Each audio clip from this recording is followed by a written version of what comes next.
Welcome to Nasdaq Trade Talks. I'm Jill Malandrino, global markets reporter at Nasdaq. Joining us at the Market Site studio, we have Jen Nayar. She's the CEO of Sterling Trading Tech. She's here to discuss what firms should look for in a technology partner or vendor. It's great to have you with us, Jen. Welcome to Trade Talks. Thanks very much. Thanks for having me. What are the biggest challenges that are facing the sell side when it comes to managing risk?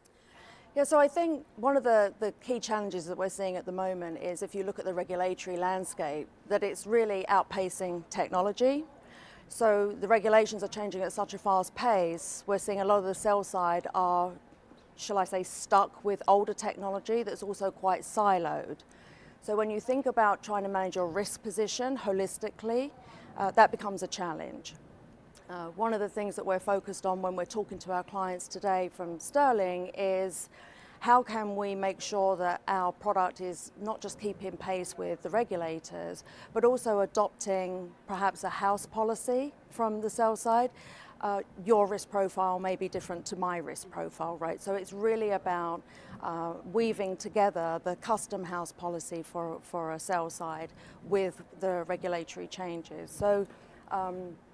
So keeping pace with that, I think, has been one of the biggest challenges. And you had mentioned that technology can be so siloed. So when you're looking for a technology partner or a vendor, how do you fully outsource? Do you build a hybrid model? What does it look like? So I think it's both. There used to be a lot of conversation around build versus buy, and I think one of the more interesting shifts to that discussion has been build and buy. So when we're partnering with our clients or with a prospect, it's really looking at their overall objective. What are they trying to achieve, which typically involves some kind of cost efficiency. And then it's for us to establish where can we best add value and allow them to focus on their core competencies. So as we think about that, choosing a technology partner, it's important that we're consistent. And the more consistent we are with our delivery, that leads to trust and predictability, right? And I think that's probably, trust is right. Probably important in any relationship, but particularly with a technology vendor, as we become really a critical component of their business operation. So let's talk about Sterling Trading Tech more specifically. Where do you fit in the ecosystem? Sure, yeah, so we provide high-performance trading solutions to the professional trading community. We grew up in the trading platform space, and more recently we've launched OMS and a real-time risk and margin system. So we service primarily the sell side. Some of our solutions also apply to the clearing firms, hedge funds, prop traders. A lot of our client base traditionally grew up in the domestic US. We are seeing more increased interest from overseas clients in places such as Brazil, Singapore, Korea, that are trying to offer access to the US markets for their domestic retail customers. Right, that continues to be a big trend. Let's talk more about OMS and EMS and the different risk management product offerings that you had mentioned before. What makes them different from other offerings that are out there? Sure, so the OMS for us is designed to be very high throughput. It also has some very sophisticated risk and rules controls. We have a pretty busy pipeline this year of product development to add to supporting fractionals as an example.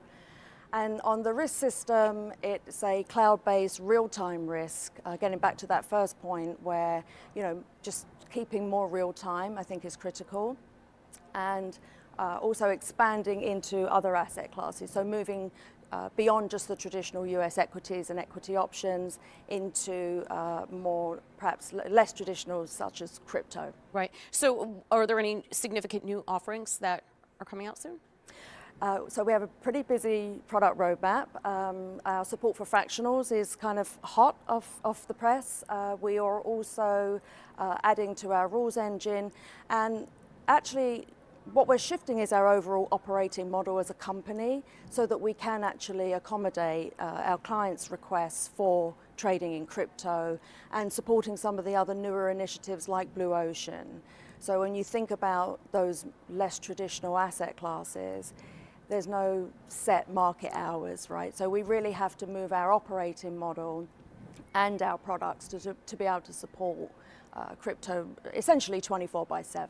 Yeah. Well, it's interesting. You're in a vertical that certainly is a one size does not Does not fit all fit all. space, especially with financial services. Everyone's looking to get that edge. So, Right. what's the future for Sterling Trading Tech? How do you plan to achieve this vision? So I'm 5 months into the role, so still the new kid on the block, I guess. Very excited to deliver on the product roadmap, but I'm also very lucky to have pretty engaged investors in L Squared Capital.